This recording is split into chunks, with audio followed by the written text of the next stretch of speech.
Guy Stevens. Good morning. Good morning.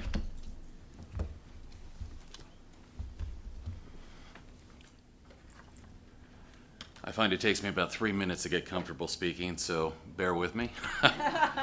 I'm here today. I just want to start out by saying I'm here today for my son. So this isn't the first time you've heard from me, and I want to kind of follow up on that. On June 24th, I sent an email to the State Board of Education to share my concerns about the use of restraint and seclusion. In my email, I asked what the State Board was doing to provide oversight to the Maryland State Department of Education and a local school system to ensure that restraint and seclusion are being used per state law. I asked you, as a member of the board, how you felt, if you felt that seclusion is an appropriate intervention in a non-clinical school setting.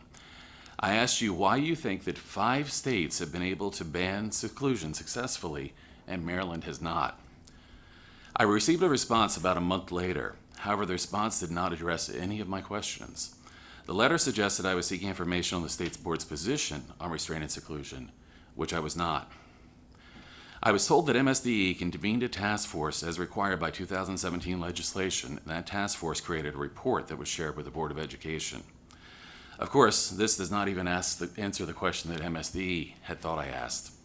However, the greater irony here is that the superintendent and the Board of Education did not implement the most significant recommendation of the task force. I assume that each of you has seen the report that went to Governor Hogan at the end of last year about the restraint and seclusion findings. I did, and this made me aware that my county had the highest rate of seclusion in the state and the second highest rate of restraint. The data combined with my son's experience of inappropriately being restrained and secluded led me to raise the issue with our local school system.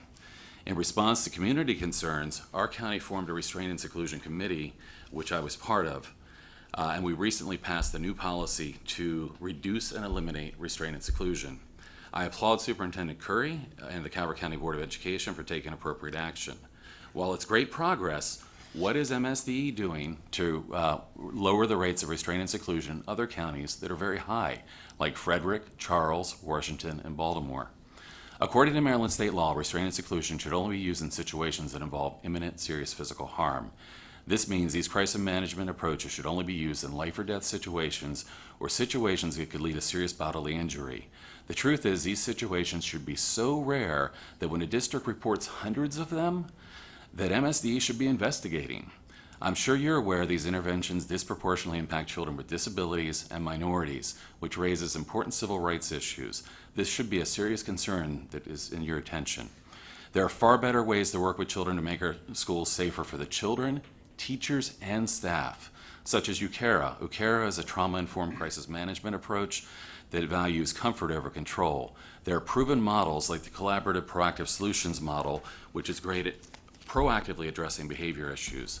We can and must do better for our children in this state. I will be providing my contact information in my written materials. I would ask that you contact me. I would like to have a further dialogue with members of the board. I thank you very much for your time.